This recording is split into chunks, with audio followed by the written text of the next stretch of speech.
Good morning, everyone. I'm Mrs. Priyanka Gupta, and I'm going to teach subject biology of class 9th, chapter 2nd, tissues. And this is the second part of the chapter tissues. Now, in the first part, we have discussed about plant tissues. That plant tissues is of two types, meristematic tissue and permanent tissue. In the first part, we have discussed in detail about the meristematic tissue. Now, in the second part, I am going to discuss about the permanent tissue in detail. Permanent tissues, when the cells of meristematic tissues have lost their ability to divide, they gradually become differentiated to perform a specialized function. It means that in permanent tissues lost the ability to divide. In permanent tissues lost their ability to divide. They are fixed, as it is cleared by its name, permanent. Permanent means fixed. It means in permanent tissues have lost their ability to divide and they are fixed. Now the characteristics of permanent tissues. First characteristic is they may be made of living or dead cells.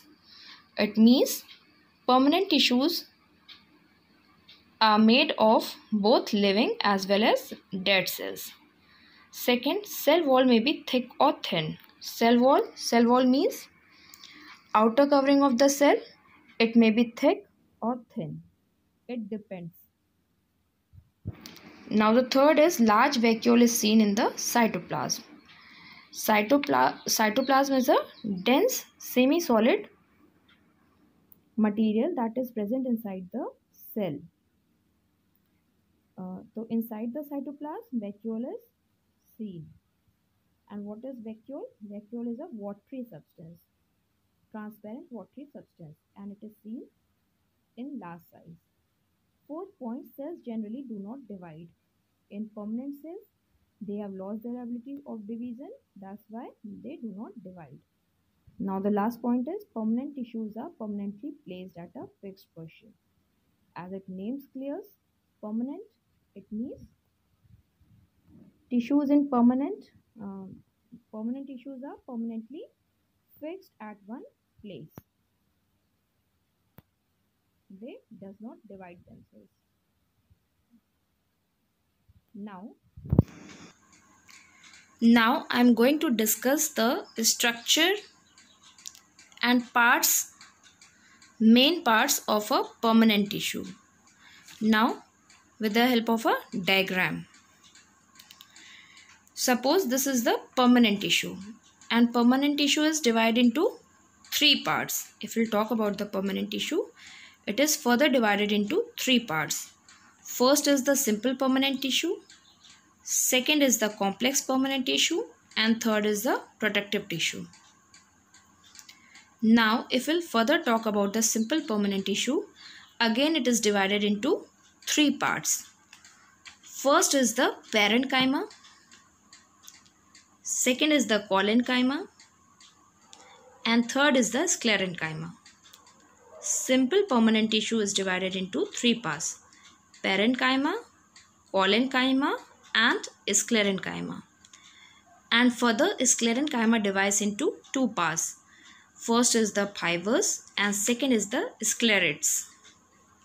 First is the fiber and second is the sclerates. Now, if we'll talk about the complex permanent tissue, complex permanent tissue is also divided into two parts: xylem and phloem. And xylem further divided into four parts. First is the tracheids, second is the vessels, third is the xylem parenchyma, fourth is the xylem fibers. Again, first is the tracheids, second is the vessels, third is the xylem parenchyma, and fourth is the xylem fibers. Now, phloem. Again, Similarly, xylem phloem is also divided into 4 parts. First is the sieve tube, second is the companion cell, third is the phloem parenchyma, and fourth is the phloem fibers. Again, I am repeating. First one is the sieve tube, second is the companion cell, third is the phloem parenchyma, and fourth is the phloem fibers. Now the third one is the protective tissue, and it is divided into one part, further divided into one part, that is the stomata.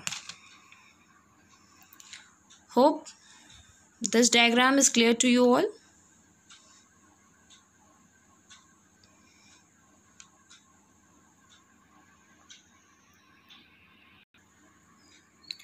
Now first part, that is the simple permanent tissue. Simple permanent tissue, it is of 3 types. First one is the parenchyma. Parenchyma, simplest tissue widely distributed in plants body such as stem, root, leaves, fruit and flowers. Parenchyma is the simple tissue. Parenchyma is the type of simple tissue and it is distributed in all parts of the plant, whether it's stem, root, leaves, fruit or flowers. Now I will show you the diagram of parenchyma. Now this is the diagram of the parenchyma. This is the transverse section. This diagram is the transverse section of the parenchyma. See, the spaces are present between the cells. Very small spaces are present in between the cells, like this. So these small spaces which are present between the cells are called the intercellular spaces. Now this is the second diagram of parenchyma, and this is the longitudinal section of parenchyma. This is the second diagram of parenchyma and this is the longitudinal section of parenchyma. First one is the transverse section and this one is the longitudinal section of parenchyma. In longitudinal section of parenchyma, the first part here is shown is the cytoplasm. Cytoplasm is a type of fluid, dense fluid. It is in the semi-solid form in which the different substances move easily. Now the second one that is shown in the blue color, it is the nucleus. Now this is the lining which is shown between the two lines, line which is present between the two lines, that is the middle lamella. And this dark green color is called the chloroplast.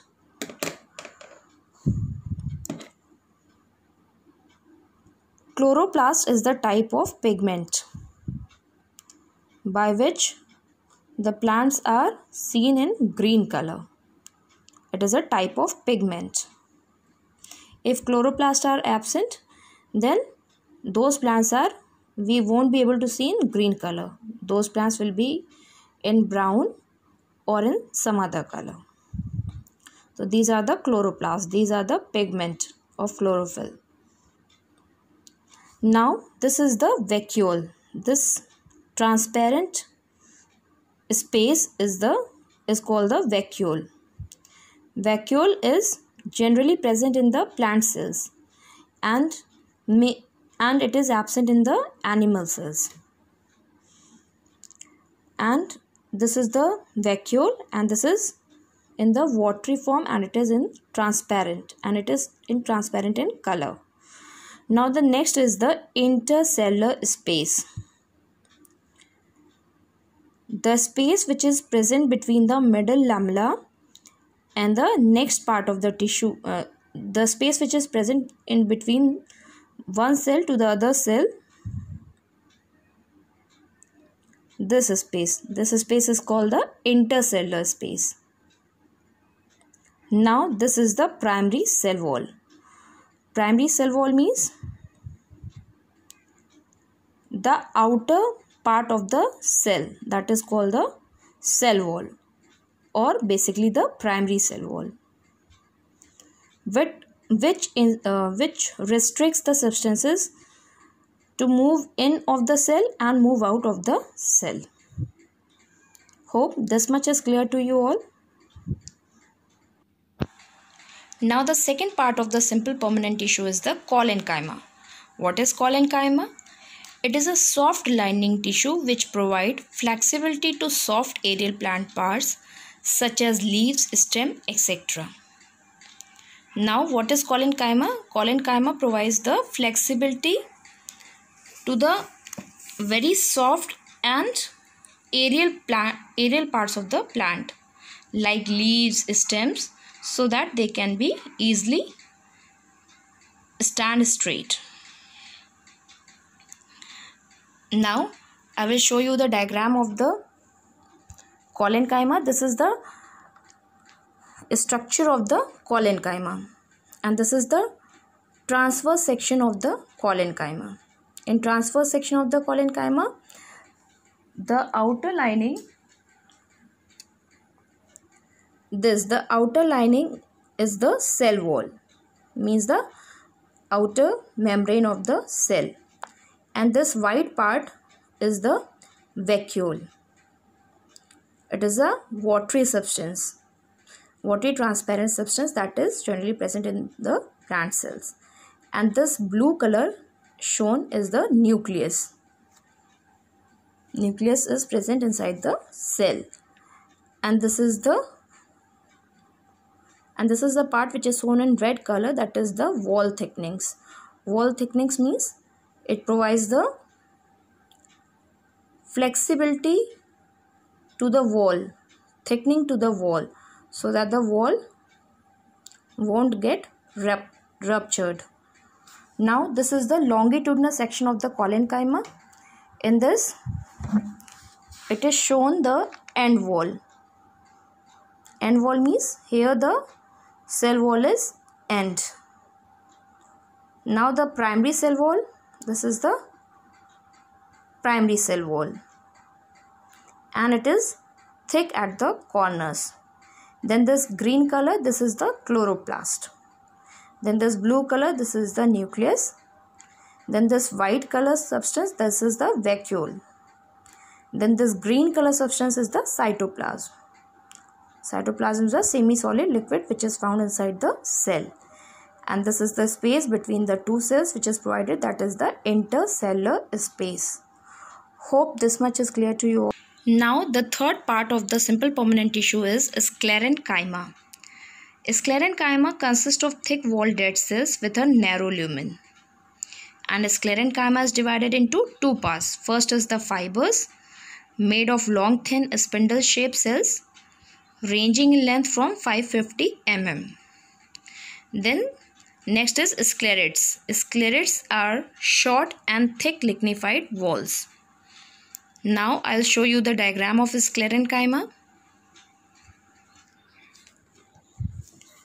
This is the diagram of sclerenchyma. This is the diagram of sclerenchyma. This is the transverse section of sclerenchyma. In this, it is shown here simple pit pair. This is the pits which are present in the pair. So this is the simple pit pair which is showing in the transverse section of the sclerenchyma of simple permanent tissue. And this is the longitudinal section of the sclerenchyma of simple permanent tissue. And longitudinal section mein it shows the narrow lumen.